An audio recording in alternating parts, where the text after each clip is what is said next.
देवरिया के कोयलिया। अच्छा ई बतवा आए हाय तू ही हऊ रानी हो देवरिया के कोयलिया। बड़ा निक लागे तोहर मीठी मीठी बोलिया, बड़ा निक लागे तोहर मीठी मीठी बोलिया। तू ही हऊ रानी हो देवरिया के कोयलिया।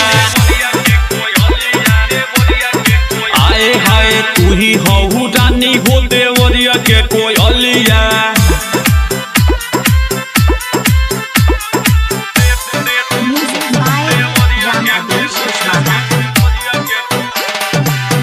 संजीवी रिकॉर्डिंग स्टूडियो भोरी।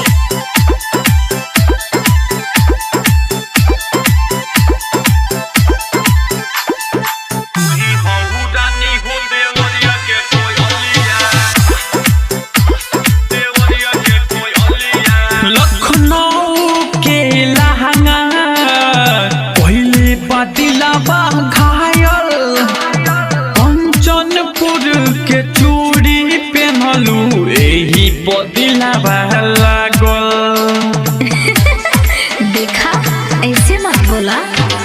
लखनऊ के लहंगा पहले बदिलावा घायल, कंचनपुर के चूड़ी पहनलू एही बदिलावा लागल।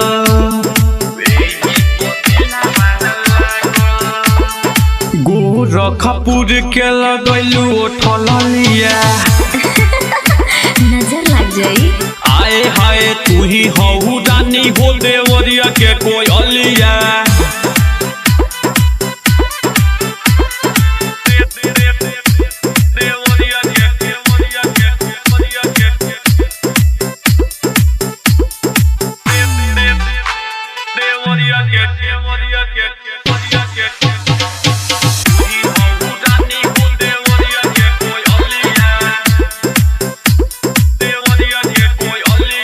बगहुच घाट के बिंदिया, कुशीनगर के झुमका, पत्थर देवा के पायल पेन के मारे गोरी ठुमका।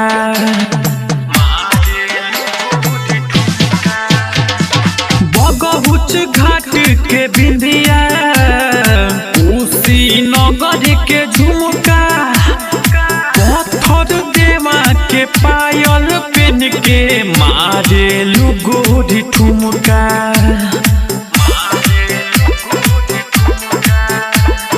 संजू बाबा और सिद्धू बड़े अगुआ। आए हाय तू ही हऊ रानी हो देवरिया के कोयलिया। बड़ा निक लागे तोहर मीठी मीठी बोलिया, बड़ा निक लागे तोहर मीठी मीठी बोलिया। तू ही हऊ रानी हो देवरिया के कोयलिया। आए हाय तू ही हऊ रानी हो देवरिया के कोयलिया।